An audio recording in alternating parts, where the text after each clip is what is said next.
Desde hace 30.000 años, un secreto celosamente guardado da poder a las mujeres. La diosa madre reina sobre la tierra. Desde que ese secreto fue descubierto, comenzó una pugna ancestral entre el principio femenino de la vida y el principio masculino de la dominación, de cuyo resultado depende el destino del mundo.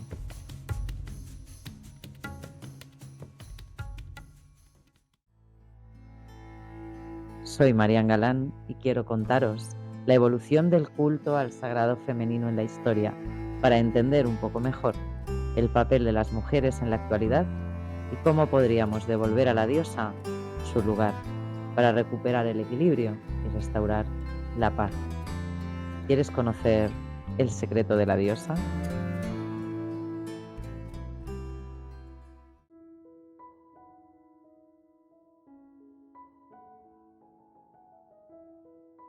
Dios Padre, creador del cielo y de la tierra, cuyas leyes nos recuerdan lo que es correcto y hacia dónde debemos caminar para ser salvados y gozar de la vida eterna en un paraíso. Pero ¿desde cuándo existe el concepto de un Dios Padre? Un Dios masculino que controla, que castiga, pero que también provee y protege. Un Dios todopoderoso y eterno que decide nuestro destino. En este primer episodio quiero que viajemos juntos a ese tiempo en el que Dios era mujer. Y aquí os revelo el primer secreto. ¿Me acompañas? En el tercer milenio antes de Cristo y posteriormente en el segundo, es este concepto de Dios Padre el que empieza a tomar forma y se empieza a implementar. Pero si nuestra humanidad tiene unos 200.000 años, cuando el Homo sapiens empieza a desarrollarse hasta nuestros días, ¿qué pasó durante todo ese tiempo? ¿Dios se escondió? ¿Por qué esperó a mostrarse a sus hijos solo desde hace apenas 5.000 años? ¿Porque ese Dios creador solo existe desde ese tiempo? Porque Dios era mujer. Hace 30.000 años, Dios era mujer. Era una mujer todopoderosa que daba la vida en los vientres de las mujeres, de los cuales salía otro ser. Las mujeres éramos las guardianas de la vida. Era la diosa la que proveía, era la diosa representada en cada una de esas mujeres que parían, la que daba la vida y la que se los llevaba al mundo de los espíritus cuando completaban su tiempo en esta tierra. Imagínate aquel tiempo, un tiempo sin civilización, de pura supervivencia, un tiempo en el que la caza, la recolección y el refugio en las cuevas era el día a día de nuestros antepasados. En ese tiempo los fenómenos naturales imponían el miedo y las condiciones de vida, cuya fuerza y cuyo poder era aún desconocida desde la razón, pasando a ser misteriosa y mágica. El trueno, la lluvia, el sol, la luna y sus ciclos cambiantes a los ojos de quienes contemplaban asombrados cómo el cielo se movía, cómo cambiaba, la luz y la oscuridad que tenían su momento y que de manera innata todos los seres vivían y seguían esos ciclos naturales sin usar ese raciocinio, sino dando paso al instinto de supervivencia. Ese equilibrio natural reinaba sobre la tierra y los primeros cultos fueron esas interpretaciones místicas, trascendentales, de todo lo que sucedía a su alrededor sin una explicación racional. Esto es lo que da lugar a los primeros ritos y a las primeras creencias animistas. Pero ¿qué pasaba con esos vientres? ¿Qué pasaba con las mujeres? La magia de esos vientres que empezaban a crecer, era todo un misterio inexplicable. De ellos salían nuevas criaturas.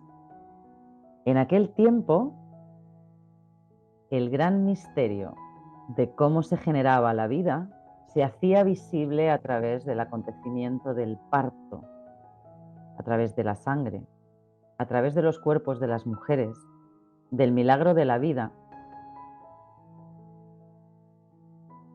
a través de las vulvas de las mujeres, era por donde salían esos nuevos seres. Es por esto que muchas representaciones de las vulvas en cuevas y en otros lugares de culto ancestral, como la conexión entre los dos mundos, uno invisible, que no podían ver, que imaginaban era donde se encontraba ese ser que venía, y otro visible, que era al que llegaba al nacer. Y ese puente y esa conexión entre los dos mundos era la mujer. Por lo tanto, al ser las encargadas de hacer ese puente, ellas se convirtieron en esas custodias, en esas guardianas de ese poder que nadie podía explicar, pero que a su vez ellas mismas sabían lo que pasaba en su útero. Ellas sentían ese poder dentro de ellas. Era un poder inexplicable, pero innato. Ese poder de la maternidad, ese poder que nos da a las mujeres tener un útero, ese instinto maternal que hace que desarrollemos otros dones innatos, como es la intuición o la nutrición a través de nuestros pechos, cual lobas protegiendo y amamantando a nuestras crías. Y bueno, en ese tiempo esos nuevos miembros del clan, cuando llegaban, daban fuerza, daban abundancia al grupo, y por eso se honraba y se veneraba a aquellas que daban la vida. El rito de las mujeres comienza en ellas, en el parto. Pero ¿cuál es la primera aparición del poder masculino sobre la tierra? Esa primera representación pudo ser el nacimiento de un hijo varón, diferenciándole de las hembras en los genitales, lo cual nos da un carácter maternal a quien la genera la vida, que es esa mujer que está pariendo, y un poder masculino en la criatura varón, que fue el resultado de la misma. Por eso, en este tiempo, en aquel tiempo, el hombre era un efecto y la madre era la causa, físicamente visible, era la que provocaba que ese bebé estuviese ahí a los ojos de los demás. Además, después del nacimiento, ese bebé tiene que ser protegido y es la mamá, es la madre, la que le da el alimento, lo amamanta de sus pechos, es la que lo protege y es la que lo cuida para que sobreviva hasta que se pueda valer por sí mismo, hasta que empiece a caminar y hasta que se empiece a alimentar con sus manos, primero de la caza que proveen los demás hombres y después de la caza que él mismo va a proveer para la tribu, para el grupo de ese tiempo, ¿verdad? Es muy interesante darnos cuenta de que en la antigüedad lo representaban de la manera en la que lo vivían y desde la capacidad que tenían en ese momento. El gran misterio de cómo se fecunda el bebé es el que forma parte de este primer secreto de la diosa, porque al padre se le da un lugar desconocido en esa función hasta que tiempo después se descubre. El nacimiento era algo trascendental, místico, mágico, que solo la diosa podía hacer posible a través de las mujeres y de las demás hembras de la creación. Por eso los primeros ritos se hacen a ese poder, a esa fuerza que hace posible la vida, ese algo inexplicable, invisible, que hace que las mujeres den la vida en la tierra. Y es aquí donde empieza el poder de los úteros y de la ginecocracia matriarcal, el poder de las mujeres, las paridoras de hombres.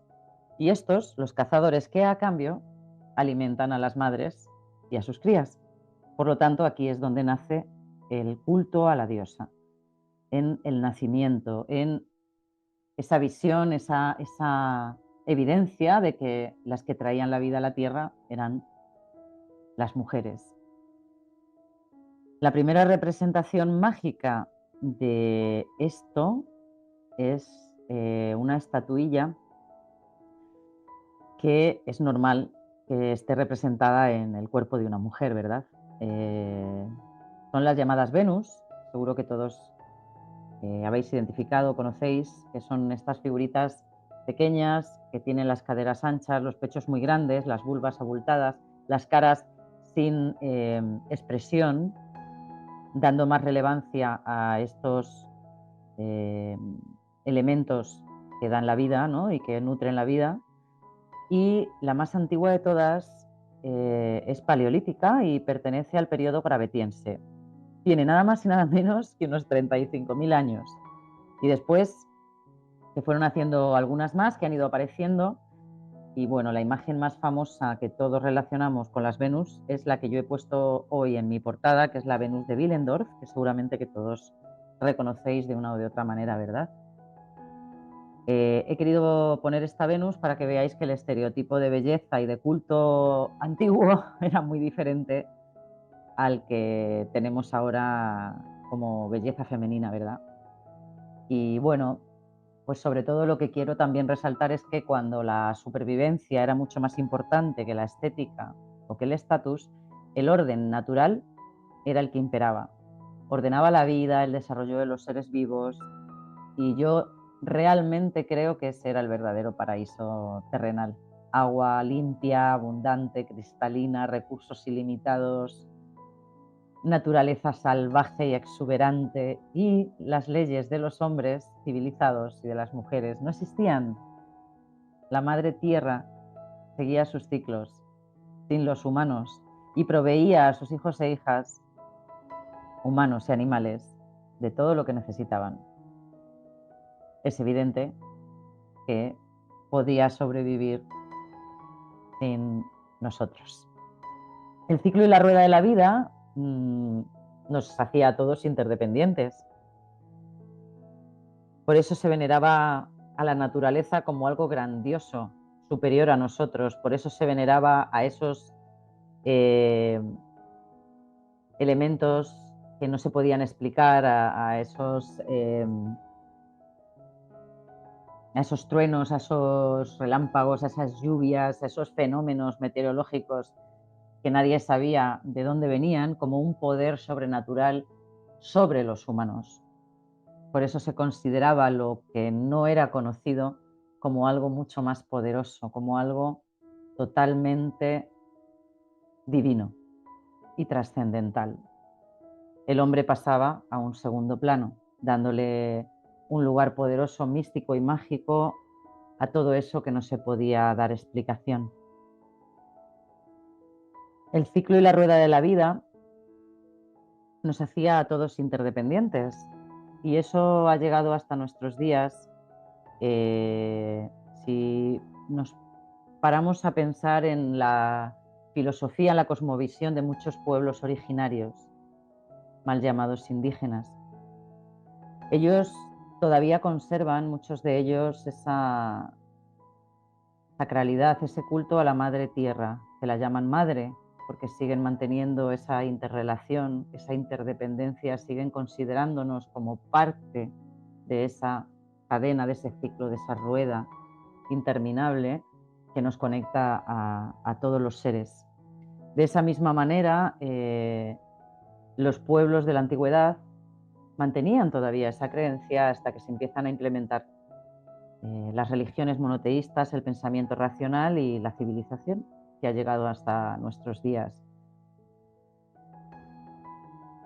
Yo recuerdo que hace unos 20 años casi nadie conocía muchas de estas tradiciones solo por las películas o por lo que leíamos en los libros, pero ahora está tan extendido toda esta filosofía de los pueblos originarios que creo que es importante resaltar ese cuidado y esa protección de la vida y esa conexión con la que llaman madre, con la madre tierra.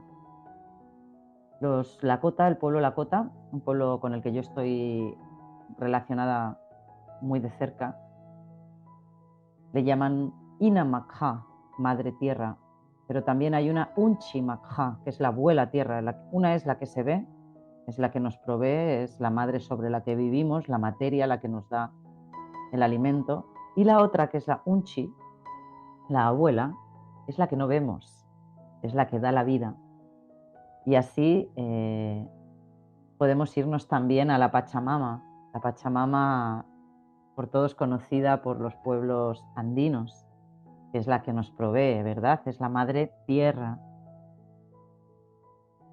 Pero en la antigüedad, aquí en la península ibérica, también existían diosas de la tierra: Gaia, Iberia, Mari y muchas otras que iremos revelando en los siguientes episodios. ¿Qué ha pasado? ¿Qué ha pasado para que nos hayamos olvidado tan pronto de todo eso en las culturas occidentales? Si todos somos hermanos, todos somos hijos de la misma madre, todos nos hemos ido uniendo de alguna manera en esa creencia, pero se ha ido desarrollando de formas diferentes dependiendo del territorio y de las circunstancias de cada pueblo. De esta manera, pues, podemos sumergirnos en cualquiera de ellos para entender que todos provenimos del mismo origen: el culto a la fertilidad, el culto a lo femenino, el culto a la vida y esa majestuosidad que se le da a este principio de parir, de la vida, esa sacralidad, esa importancia que hay que tener en cuenta y de la que parece que en este mundo actual nos vamos olvidando.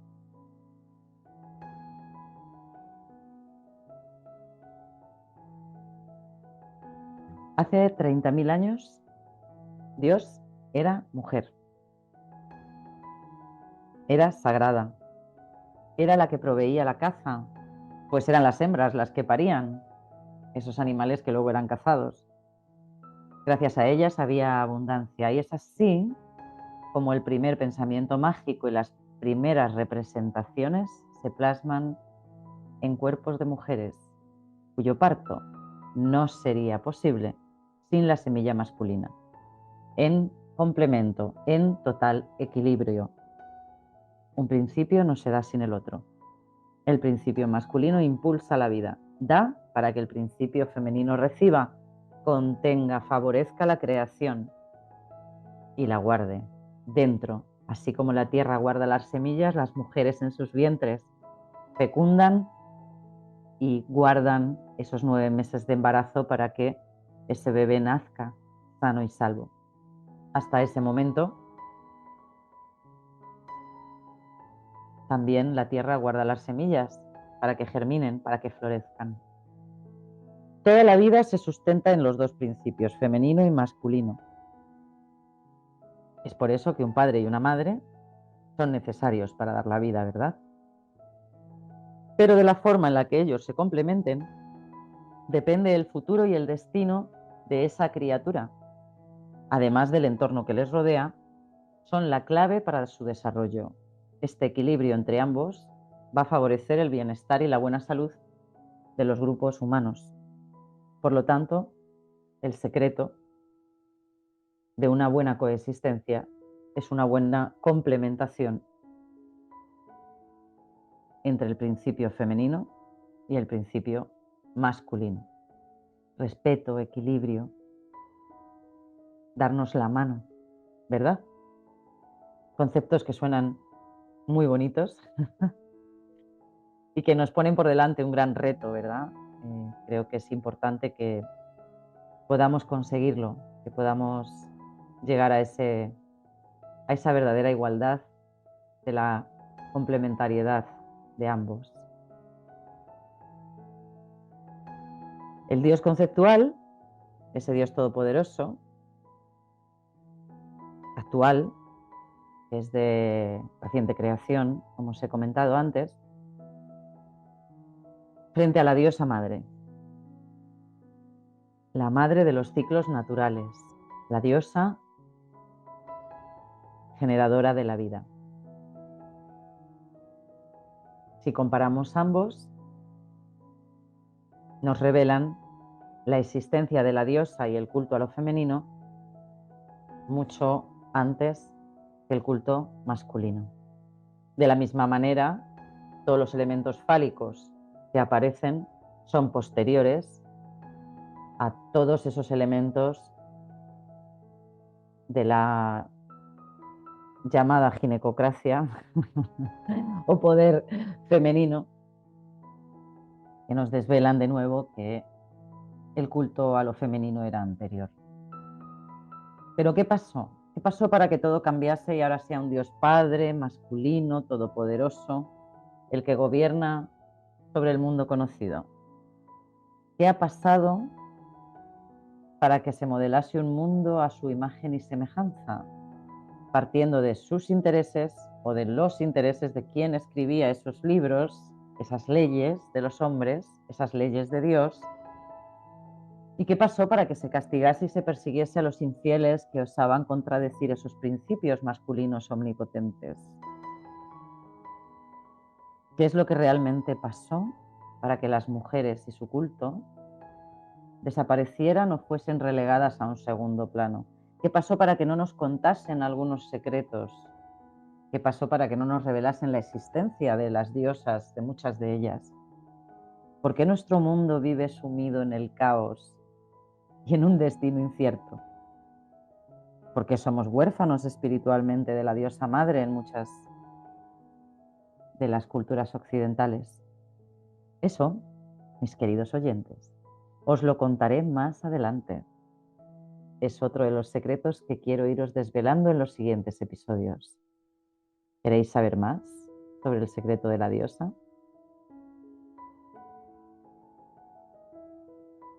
El secreto de la diosa está disponible ya en YouTube y Spotify. Me ayudas si te suscribes a mi canal, le das me gusta y activas la campanita para recibir el aviso de los nuevos episodios. De esa manera podemos devolver a la diosa su lugar en la tierra, entender qué pasó para restaurar el equilibrio y devolvernos al paraíso. No todo está perdido. ¿Te unes?